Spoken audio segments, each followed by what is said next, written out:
Oke, selanjutnya silakan tepuk tangan dulu dong buat Mas Jael atau siapa tadi ya.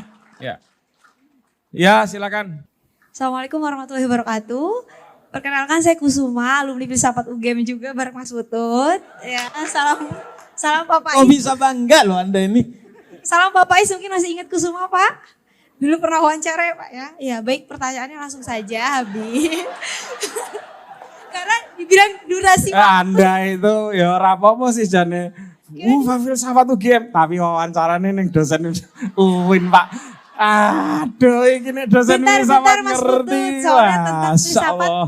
Soalnya tentang filsafat Sunan Kalijaga. Oh, Jadi gitu harus ya. kepada ahlinya. Nggih. Monggo Mbak. Ya baik, pertanyaannya begini kepada Habib yang pertama. Begini Bib, di tengah fenomena sosial kita yang banyak terjadi, banyak sekali tafsir Quran yang terus hadir, sedangkan kita harus beragama secara kontekstual. Tekstual saja itu tidak cukup. Nah, sedangkan berbeda definisi orang yang beragama dengan yang berilmu agama. Mungkin saja untuk orang yang awam seperti saya ketika harus mempelajari agama Islam lebih baik dalam menafsirkan sesuatu lebih baik kan harus berguru.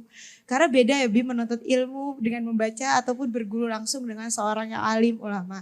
Lantas bagaimana Habib untuk mengakomodir atau memfasilitasi bahwa kita mempelajari agama atau mempelajari Al-Quran itu harus sesuai dengan kontekstual. Bagaimana kita mempelajari Al-Quran itu sesuai dengan apa yang kita baca dan kita lakukan dan berdasarkan nilai cinta kasih dan ketulusan. Karena banyak sekali ketika ada perbedaan itu nantinya membentuk kita pada kelompok-kelompok tertentu hingga pada akhirnya kita akan menjadi ada jarak bahwa oh kok jadinya beda, kok jadi cara pandangnya beda. Karena kan orang berbicara berdasarkan sudut pandangnya masing-masing begitu Habib. Lalu untuk Bapak Faiz yang saya hormati, pertanyaannya begini Pak.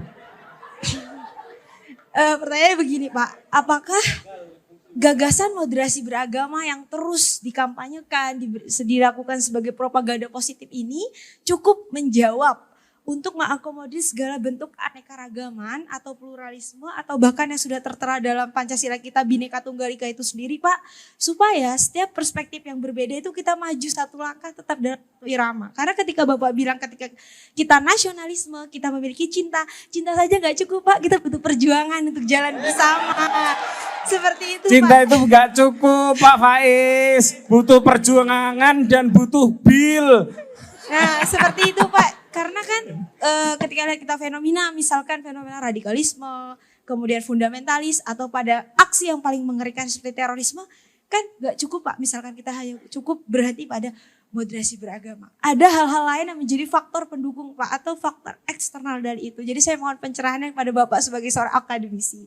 Baik, terima kasih. Sehat selalu Habib dan Pak Faiz serta Mas Putut. Selamat sampai jumpa lagi Mas. Dulu saya sedikit cerita teman-teman.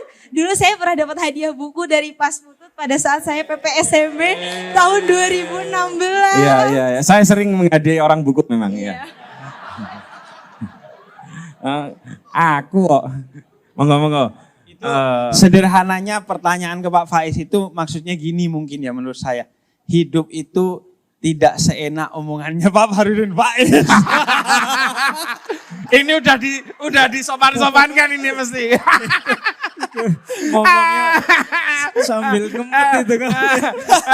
Sudah, ini karena sudah terakhir di sesi akhir, saya minta Anda dulu yang menjawab.